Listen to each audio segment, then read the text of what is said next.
portato alcune immagini così per dirvi un po' alcuni dei contenuti di questo libro che ovviamente nel tempo che abbiamo a disposizione non possono che essere molto così raccontati in breve. E, è chiaro che per raccontare davvero l'evoluzione umana ci vuole un libro come questo e ci vuole molto tempo perché effettivamente questo racconto si sviluppi. Però appunto ecco, diciamo che il libro può essere preso anche un po' come un vademecum per districarsi in una selva di antenati. Quando nel 1856 è stato scoperto il primo scheletro della storia della paleoantropologia, quel primo Neanderthal, da cui proprio i Neanderthal prendono nome perché il luogo dove è stato trovato quello scheletro appunto così si chiamava, Valle di Neander. Ecco, da quel singolo scheletro da cui parte la scienza che chiamiamo paleoantropologia è passato molto tempo e fortunatamente i fossili sono tanti e anche le specie, diciamo, che noi siamo in grado di ricostruire esistite nel passato sono tante. Quindi non è più un singolo, non è più l'anello mancante che cercavano gli evoluzionisti dell'Ottocento, non è neanche quella sfilata di antenati che spesso vediamo sui giornali quando no, c'è una notizia che riguarda l'evoluzione umana, c'è sempre quella fila di ometti uno appresso all'altro. Niente di più sbagliato dal punto di vista concettuale, visto che ormai abbiamo capito che la nostra storia non è una sequenza di forme una appresso all'altra, ma è un groviglio, alcuni usano l'espressione un cespuglio di antenati. C'era Stephen Jay Gould, che era un grande, diciamo, collezionista di queste, che noi in un inserto del libro abbiamo chiamato le marcette dell'evoluzione umana, insomma. In realtà appunto non si tratta di marcette, di sequenze lineari, si tratta di una quantità di antenati che qua vedete come se fossero vivi. Queste sono ricostruzioni fatte da uno dei migliori artisti scientifici specializzati in questo tipo di ricostruzioni, si chiama Elisabeth Daines e sta a Parigi, e qua avete un'immagine scattata nel suo laboratorio dove potete incontrare Lucy o stringere la mano a un Neanderthal. Sembrano in carne ed ossa, sono in realtà ricostruzioni di silicone molto vicine a quello che la scienza pensa che questi antenati siano stati. Le ossa da sole non parlano, c'è bisogno di informazioni scientifiche intorno e c'è bisogno anche un po' di arte, di fantasia intorno per poter ricostruire quelle parti mancanti che solo con delle correlazioni anche diciamo con altre forme viventi possiamo ottenere.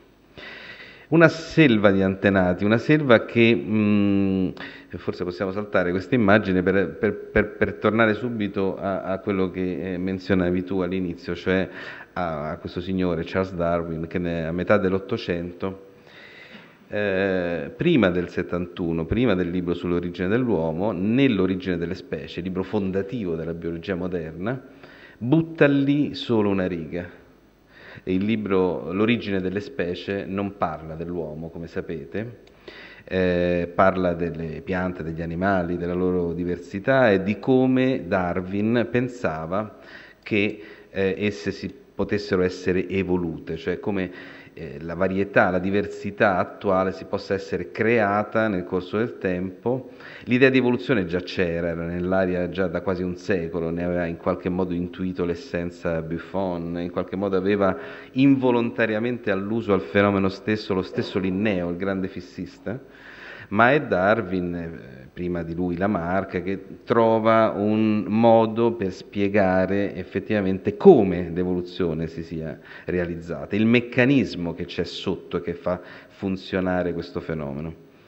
Però Darwin, da uomo prudente qual era, si rende conto che il bersaglio grosso, cioè l'uomo, poteva essere un problema per l'accettazione della teoria e quindi in un primo momento evita di toccare questo oggetto così bollente, insomma, questa preoccupante anomalia del creato, come si sarebbe detto all'epoca, e dedica alla nostra specie soltanto una riga tra l'altro non a caso alla penultima pagina della prima edizione dell'Origine delle specie, che è quella che avete qui davanti agli occhi da un po', no? Cioè luce si farà sull'evoluzione dell'uomo e la sua storia. Noi l'abbiamo messa in fondo al libro, nella quarta di copertina, proprio perché in fondo è l'auspicio di Darwin, la predizione, come direbbe un mio collega amico Telmo Pievani, che frequenta spesso questa sala, la predizione rischiosa di Darwin, quando dice che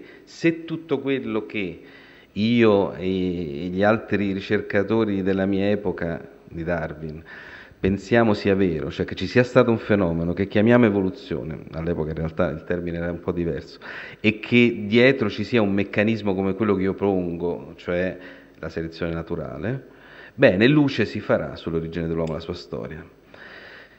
Fortunatamente quella selva di antenati che avete visto nell'immagine precedente dimostra che lui aveva ragione anche in questo. Luce si è fatta e luce ancora, molta luce è da farsi nel futuro, perché i punti interrogativi, gli aspetti ancora da risolvere sono tantissimi. Uno dei punti interrogativi più importanti è quello proprio dell'origine di tutta questa storia. Cioè, come mai a un certo punto una scimmia antropomorfa del tardo Miocene acquisisce delle caratteristiche che sono il preludio, per così dire, a quelle che poi saranno le caratteristiche umane. Cioè, in pratica gli si cambiano i denti e diventa bipede. Acquisisce delle caratteristiche che abbiamo noi e che hanno una specie di presupposto.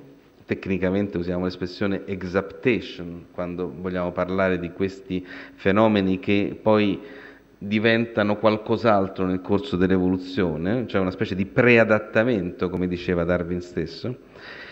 Per cui le mani del primate, le mani da scimmia, le mani che sono una caratteristica delle scimmie, abbiamo visto passare un attimo prima davanti agli occhi un gruppo di lemuri. Questi animali molto vicini a noi dal punto di vista filogenetico, che però sono relegati anche nel termine che spesso usiamo per descrivere, cioè nel termine di proscimmie, in una specie di ambito quasi preistorico. In realtà sono nostri contemporanei, come vedete queste non sono ricostruzioni in silicone, questi sono animali vivi e vegeti, ma sopravvissuti in una specie di isola del tempo che è il Madagascar, un posto che proprio perché è isolato ha consentito la sopravvivenza di questi animali, mentre altrove si sono sviluppati altre forme di primati, altre scimmie. Bene, loro, come noi, come uno scimpanzé, come un colobo, come un cebo, come un babbuino, hanno le mani. Le mani è una caratteristica dei primati che in questo momento, nel momento in cui alcuni nostri antenati hanno acquisito la locomozione bipede in postura eretta, si liberano definitivamente per fare altre cose. I primati con queste mani all'inizio catturavano gli insetti e poi continueranno a farlo, alcuni di loro. Poi diventano un organo utilissimo per muoversi nella foresta tra gli alberi, ma a questo servono anche molto per la socialità, perché le nostre mani, le mani di tutti i primati hanno perso gli artigli, abbiamo perso noi primati gli artigli e abbiamo delle unghie piatte che proteggono una parte molto importante della mano che sono i polpastrelli. Noi con le mani non solo ci afferriamo agli oggetti o catturiamo un insetto, noi primati, ma saggiamo il mondo e nel saggiare il mondo, nel toccare, tocchiamo anche gli altri simili, no? Quindi sapete che in molti primati c'è questa pratica del grooming, no? Cioè lo spulciamento reciproco, che è un fatto di un'importanza cruciale nelle loro dimensioni sociali. Bene, i primati in genere con le mani ci fanno tante cose, noi o i nostri antenati, una volta che la postura eretta e la locomozione bipede è stata acquisita, con queste mani abbiamo incominciato a fare ancora di più. Comunque su questa origine mm, del bipedismo. In Italia spesso si traduce erroneamente l'espressione inglese, cioè, quindi in molti libri tradotti dall'inglese c'è scritto bipedalismo, che invece vorrebbe dire un doppio pedale, in italiano in realtà. No, bipedismo è forse più corretto. Il bipedismo è un carattere fondamentale delle nostre origini, su cui ancora c'è da capire, perché non sappiamo esattamente quando, esattamente chi, esattamente perché è diventato bipede. In realtà più aumentano le informazioni che abbiamo e più abbiamo la sensazione che questo bipedismo, abbiamo gli elementi per pensare che questo bipedismo sia stato acquisito forse più volte all'inizio della nostra storia, o meglio da più forme, non per forza tutte nostri diretti antenati. Da questo punto di vista il cespuglio, l'idea, diciamo, la metafora del cespuglio ha senso, nel senso che i cespugli hanno più tronchetti, no? Ed effettivamente all'inizio della nostra storia ci possono essere stati vari tronchi, alcuni destinati all'insuccesso e un altro che invece si è sviluppato maggiormente in un vero e proprio albero. Perché effettivamente il bipedismo, sembra di poter dire, deve essere stato acquisito da più di una forma estinta, non per forza tutte legate con un filo rosso all'origine poi della nostra specie che verrà molto dopo. Tutto questo sapete che è avvenuto in un contesto che è quello africano, soprattutto in un'area, non so se qua c'è una freccia, sì, eccola, in un'area che è questa qui, come sapete benissimo, della Rift Valley, un'area che anche da questa immagine da satellite si vede molto bene che è caratterizzata da un ambiente molto diverso da quello che invece si trova qui, dove sopravvivono i nostri parenti più stretti, gli scimpanzé e i gorilla, che è una zona invece molto forestata e dove appunto si sono mantenute le caratteristiche ancestrali. I nostri antenati che invece si sono avventurati, per così dire, in territori via via più aperti, hanno forse per questo acquisito questo carattere così particolare. Tutto questo ovviamente va correlato poi col clima, non c'è ambiente senza clima, diciamo così. E il clima, guardate questa curva, parla da sola se la leggiamo. Vedete, questo è il clima nel corso degli ultimi 65 milioni di anni, cioè questa linea qui è il momento dell'estinzione dei dinosauri, quello che i paleontologi chiamano il limite KT. E quando si estinguono i dinosauri si sviluppano i mammiferi, gli uccelli, e tra i mammiferi ci sono i primati che si sviluppano in varie forme fino ad arrivare alla variabilità attuale. C'è un momento di clima molto buono nelle oceane, tant'è che si sviluppano molti primati. Poi vedete qua c'è una drammatica caduta e qui c'è un cambio della guardia nella storia dell'evoluzione dei primati. Spariscono le forme vecchie che rimarranno soltanto magari in Madagascar e poco più, e si sviluppano forme nuove dopo questa fase dell'Oligocene così critica.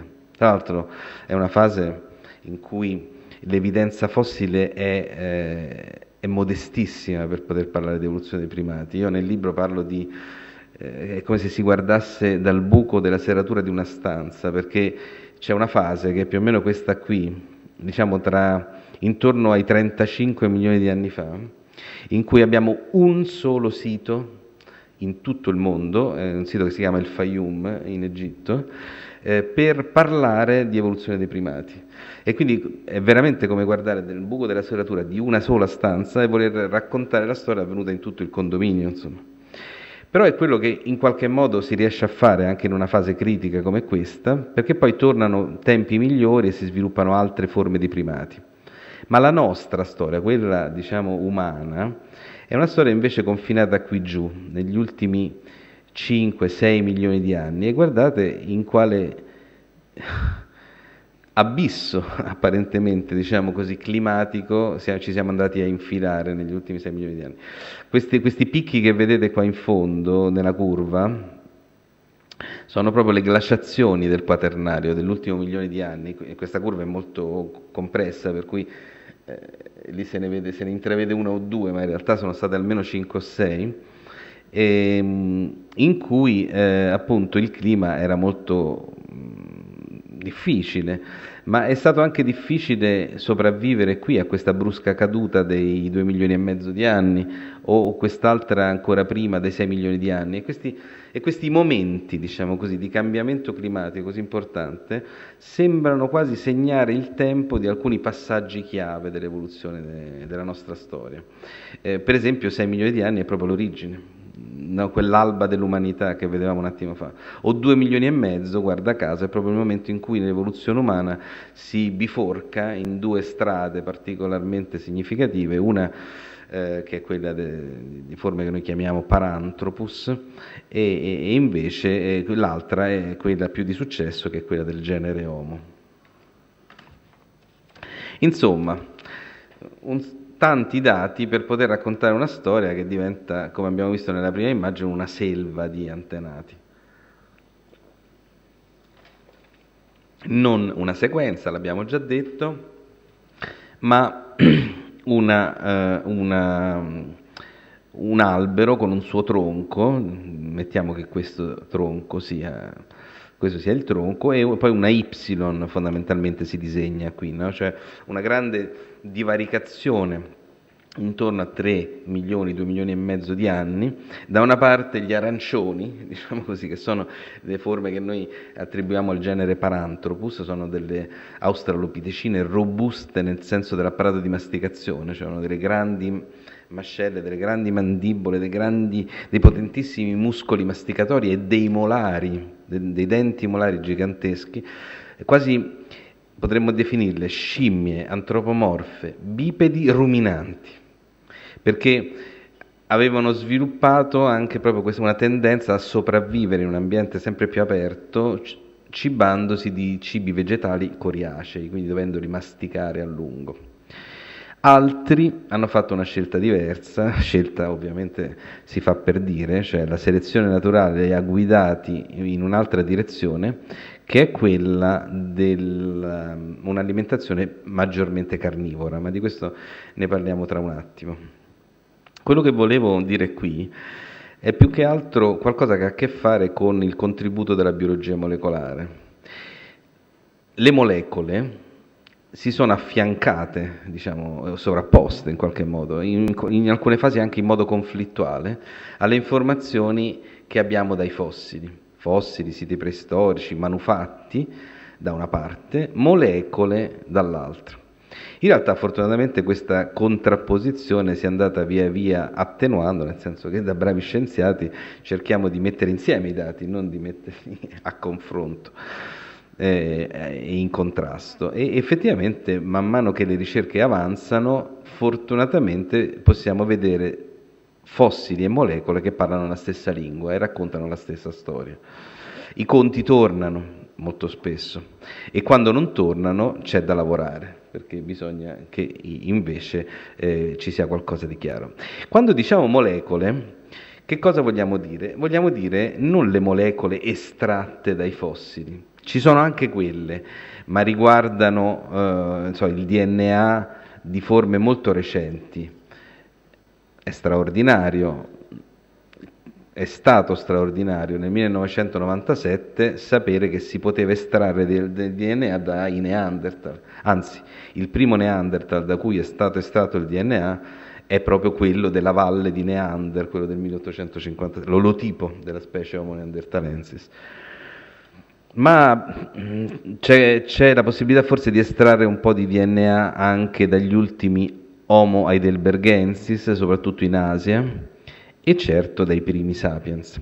Ma molto più indietro di così non si potrà andare, perché il DNA si degrada nel tempo e quindi fossili più antichi di una certa data è al momento escluso, ma comunque possiamo prevedere come molto improbabile la possibilità di estrarlo.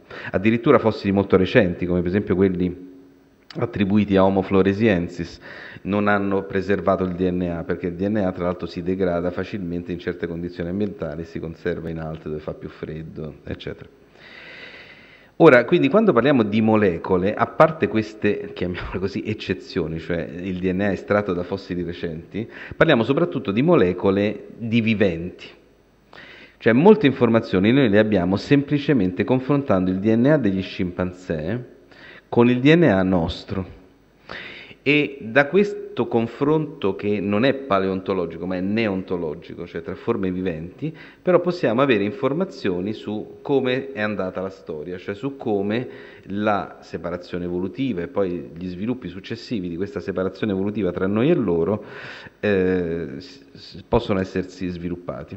È un campo di studi che giornalisticamente viene chiamato orologio molecolare, no? Cioè appunto la possibilità attraverso le molecole di forme viventi di risalire ai tempi dell'evoluzione. Ed è per questo che in questo grafico, scusate, l'orologio molecolare funziona, ormai l'abbiamo capito, i biologi molecolari lo proposero per la prima volta alla metà degli anni 60, i paleontologi ci misero almeno 15 anni per accettarlo, ma poi lo accettarono, ma insomma il discorso sarebbe lungo. Quindi funziona l'orologio molecolare, ma non è così preciso, cioè va calibrato, va tarato, va aggiustato di volta in volta in base a un numeretto che chiamiamo tasso di mutazione. Ora, il tasso di mutazione è l'incognita che andiamo via via cercando e a seconda del numeretto che mettiamo nell'orologio possiamo ottenere una separazione tra noi e gli scimpanzé più recente o più antica. Da qui le due graffe che vedete in questo grafico, dove appunto potrebbe essere che la separazione tra noi e gli scimpanzé sia avvenuta intorno a 5-6 milioni di anni o invece possa essere più antica. Va da sé che queste forme di fossili che abbiamo scoperto, comprese tra 7 e 5 milioni di anni, sono al momento in contrasto con una chiave di lettura di carattere molecolare. Ed è qui, sto facendo questo discorso un pochino tecnico per farvi capire quanto il dibattito sia ancora acceso su molti punti, sulle origini come sulla combinazione tra fossili e molecole.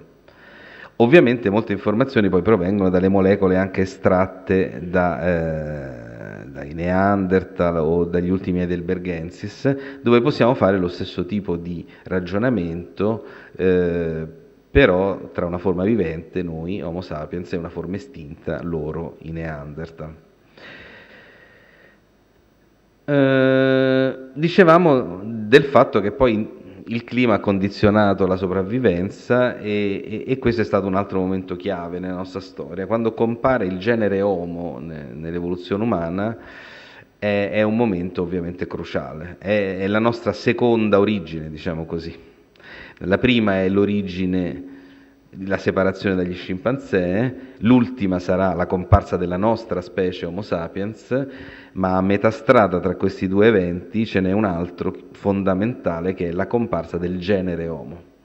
Quando appunto pressati dal clima e dalle condizioni ecologiche, alcuni nostri antenati si spostano verso una dieta maggiormente carnivora e lo fanno in maniera poco nobile, diciamo così, non sono i grandi cacciatori di una certa narrativa ormai superata, ma sono degli spazzini di savana, cioè vivono un po' come degli sciacalli, delle iene, dei licaoni oppure degli avvoltoi, cioè animali che si infilano, magari sfruttando la forza del branco. I primati sono animali sociali, quindi tendono a muoversi in gruppo, sfruttando le mani, che possono servire per scheggiare qualche pietra e ottenere degli attrezzi molto elementari che possono fare le funzioni degli artigli o dei canini o degli incisivi che non avevamo. E magari queste mani possono anche essere uno strumento di propulsione, cioè c'è questa signora qua che vedete che lancia, no, un sasso contro altri rivali alla mensa di quella carcassa lasciata lì magari da un branco di leonesse. Questa è un'immagine che a me piace molto perché è come se fosse un'istantanea di 2 milioni di anni fa circa, scattata in un ambiente ormai aperto in Africa orientale, dove appunto i nostri antenati molto primordiali si infilano come un cuneo in una fila di questuanti alla carcassa di cui sopra. Un'origine appunto poco gloriosa ma fondamentale per tutto quello che avverrà dopo, perché in questo momento c'è un cambio di marcia fondamentale nell'evoluzione umana. I nostri antenati, ormai bipedi, incominciano a sviluppare un cervello via via più grande. E questo è il momento del passaggio di testimone, potremmo dire, tra il fenomeno del bipedismo, che ha governato l'evoluzione umana per alcuni milioni di anni precedentemente a questa istantanea, e il fenomeno della encefalizzazione, che invece governerà la scena, dominerà la scena nei successivi 2 milioni di anni, fino alla comparsa di noi altri che abbiamo non solo un cervello grande, ma anche accolto in una testa rotonda, che è un altro elemento di grande interesse. E qua comincia anche un'altra storia, che è quella del Paleolitico. E qua che entrano in gioco i miei colleghi archeologi, che possono cominciare a studiare i manufatti scheggiati da questi nostri antenati, che solo in questo momento diventano archeologicamente riconoscibili. È possibilissimo che anche l'Australopiteco facesse uso di qualche strumento elementare, ma solo ora le tecniche di scheggiatura della pietra incominciano a diventare standardizzate in qualche modo e quindi riconoscibili poi a posteriori dagli archeologi. E quindi qui intorno a 2 milioni e mezzo di anni compare il Paleolitico e si accompagnerà l'evoluzione umana senza grandi cambiamenti. Io non credo che inizi qui l'evoluzione culturale, perché in realtà il fenomeno a cui assistiamo è un fenomeno molto statico. Compaiono i manufatti e rimangono uguali a se stessi per 1 milione di anni. Poi ne compare un altro tipo e rimane uguale a se stesso per un altro milione di anni. Quindi la scena è governata dalla stasi piuttosto che dal cambiamento. L'evoluzione culturale vera e propria, come la intendiamo noi, cioè il passaggio da una generazione all'altra accumulando via via conoscenza e quindi guardando il panorama sulle spalle di giganti, come si dice, è un fenomeno tutto sapiens, cioè davvero vedremo qualcosa del genere con Homo sapiens. Quando comparirà molto tempo dopo Homo sapiens, allora sì, lì vedremo dei cambiamenti rapidissimi nello spazio e nel tempo di tradizioni culturali, modalità di scheggiare la pietra, ma anche di produrre altro. Ma ci arriviamo tra un attimo. Sì, ancora qualche parola solo per dire che se il grafico precedente, dove c'erano tutte le barrette dell'evoluzione umana, vi poteva aver dato l'idea che il genere Homo, quel ramo che era sulla destra prima, era una sequenza di forme una appresso all'altra, in realtà era un'impressione sbagliata. Anche l'evoluzione del genere Homo è un albero nell'albero. Anche perché l'evoluzione del genere Homo, e questo è l'altro ennesimo fenomeno che si verifica a seguito di questa istantanea qui, abbiamo detto encefalizzazione, Paleolitico, terzo fenomeno diffusione. Dopo questa immagine qui l'uomo si diffonde fuori dall'Africa, il fenomeno che noi chiamiamo Out of Africa 1, e che porterà i frutti a lungo. Tutte le forme in questo grafico blu sono figli dell'Out of Africa 1.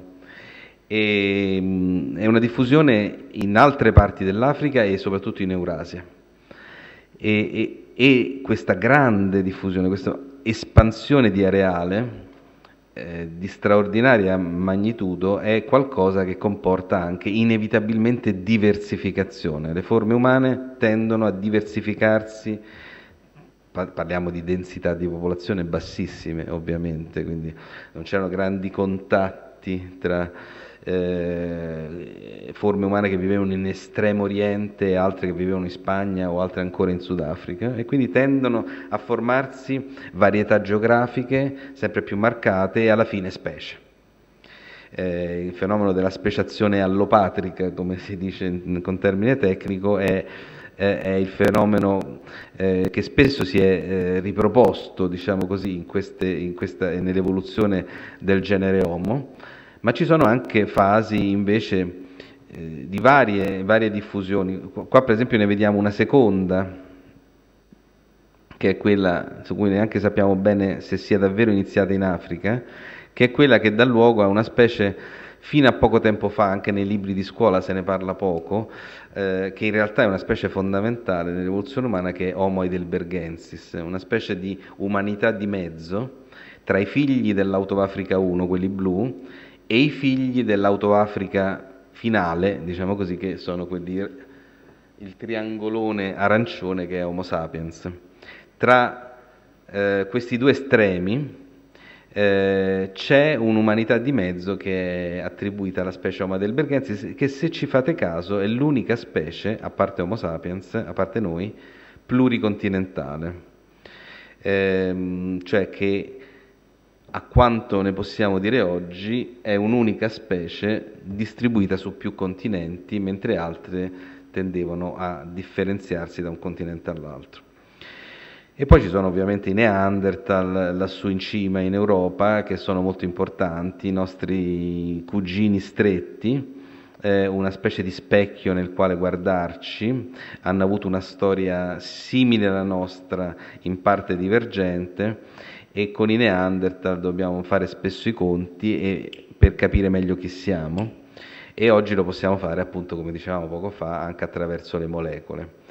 L'estrazione del DNA dalle ossa dei Neanderthal ha dato moltissime informazioni, non solo di tipo filogenetico, ma anche proprio su come alcune caratteristiche dei Neanderthal si sono sviluppate. Per esempio, una cosa interessante: noi paleontologi, noi morfologi, noi zoologi avevamo sempre pensato che i Neanderthal avessero la pelle chiara, perché nessun essere umano, Neanderthal o sapiens sia, può sopravvivere a queste latitudini con la pelle scura. Ci sono problemi di vitamine, di raggi ultravioletti, insomma, una storia complicata. L'avevamo sempre pensato, ma non ne avevamo la prova. I fossili, le ossa non ci raccontano il colore della pelle, no? Lo possiamo dedurre dalle condizioni ambientali, da altre caratteristiche. Il DNA invece ce n'ha data l'informazione. I Neanderthal avevano la pelle chiara, i capelli rossi, le lentiggini, insomma erano un po' come un irlandese, ma, e questo è l'elemento di interesse, avevano acquisito queste caratteristiche morfologiche attraverso una mutazione diversa da quella che invece c'è nelle popolazioni nostre di colore chiaro. Quindi, a dimostrazione ulteriore del fatto che la nostra, quella di Homo sapiens, e la loro sono due storie simili ma diverse al tempo stesso. Si discute anche molto se i Neanderthal, se fossero sopravvissuti al confronto con i nostri diretti antenati Cro-Magnon, magari avrebbero potuto sviluppare delle caratteristiche di pensiero simbolico che in realtà hanno lasciato solo in piccolissima parte. Mentre siamo noi, per così dire, Homo sapiens, ad aver lasciato oltretutto anche delle prove quasi subito di pensiero simbolico, cioè di una forma di rappresentazione della realtà che non si era mai vista prima. L'arte paleolitica compare con la nostra specie, con Homo sapiens, e neanche da subito. Vedete da questo grafico che la nostra specie compare intorno a 200.000 anni fa, in Africa, nuovamente, per qualche curiosa circostanza, e tende poi a diffondersi, ma ci mette parecchio tempo prima di uscire dall'Africa. Passa praticamente la metà dell'esistenza della nostra specie, passa in Africa. Poi intorno a 100.000 anni o anche dopo incomincia la grande diffusione, che è stata anche molto ben studiata e raccontata da un grande nostro scienziato che è Luigi Luca Cavalli Sforza. E questa grande diffusione planetaria, che a questo punto arriva anche in Australia, arriva anche in America passando da Bering, è una storia di uomini con il grande cervello, ma questo non fa tanto notizia perché anche Neanderthal avevano un grande cervello, ma sono uomini che hanno un cervello rotondo e un cranio rotondo, che sembra un po' un dettaglio da, appunto, da Morphology, no? Cioè dice, ma vabbè, d'accordo, è rotondo, che vuoi che cambi? In realtà dietro la rotondità del nostro cranio si nasconde un segreto, si nasconde un piccolo, un enorme cambio di marcia ulteriore nella nostra storia. Perché questa rotondità del nostro cranio è una specie di sanatoria di un contrasto che si era venuto a creare tra il grande cervello dei Neanderthal, per esempio, e il loro cranio ancora conformato in maniera arcaica.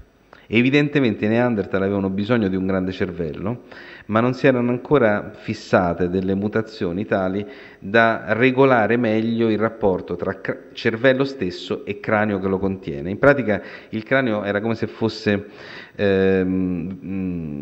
portato a svilupparsi in un certo modo da dei vincoli embrionali, tali da condizionarne lo sviluppo in senso anteroposteriore. Forse la nostra specie proprio è nata nel momento in cui una mutazione ha fatto sì che si allentassero questi vincoli e il cranio potesse improvvisamente assecondare la forma più semplice, diciamo, di sviluppo del suo contenuto, cioè che è la forma rotonda.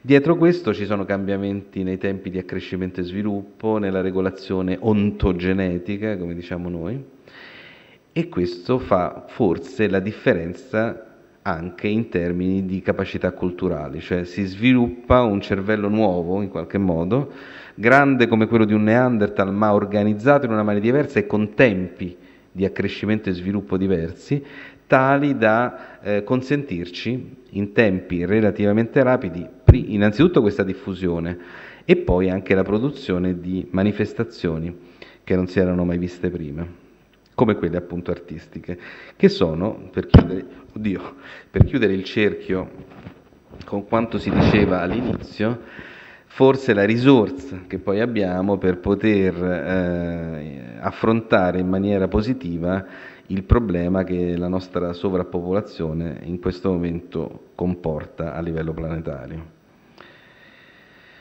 Chiudo con un'immagine che richiama quello che abbiamo appena detto, oltre all'arte parietale, no? Le pitture sulle grotte di Altamira, Lascaux o Chauvet, eccetera, eccetera, c'è anche l'arte cosiddetta mobiliare, no? Queste famose Veneri paleolitiche, sono piene di simboli, oltre a essere degli oggetti belli e non utilitaristici, come si dice, cioè non servono a niente se non al fatto di essere maneggiati e guardati, non servono per la sopravvivenza, servono per qualcosa che sta dentro il nostro cervello e sono carichi di simboli, in questo caso di fertilità, si suppone ovviamente. E questa immagine, un po' anni 70, la dobbiamo, soprattutto parlo ovviamente di questa qui sulla destra, la dobbiamo a Carlo Ranzi, che a parte la vaga assonanza col mio cognome, è la persona che illustra, è l'artista che ha illustrato parte del libro, soprattutto gli inizi dei capitoli sono caratterizzati dai disegni di Carlo Ranzi, che come vedete purtroppo è morto molti anni fa, relativamente giovane, insomma aveva 68 anni credo. E però abbiamo avuto l'opportunità di utilizzare quei disegni fatti allora, negli anni 70, soprattutto negli anni 80, e grazie appunto alla disponibilità di sua moglie, Roberta Ferrara, che si suppone sia la persona raffigurata in questa immagine. Va bene, grazie.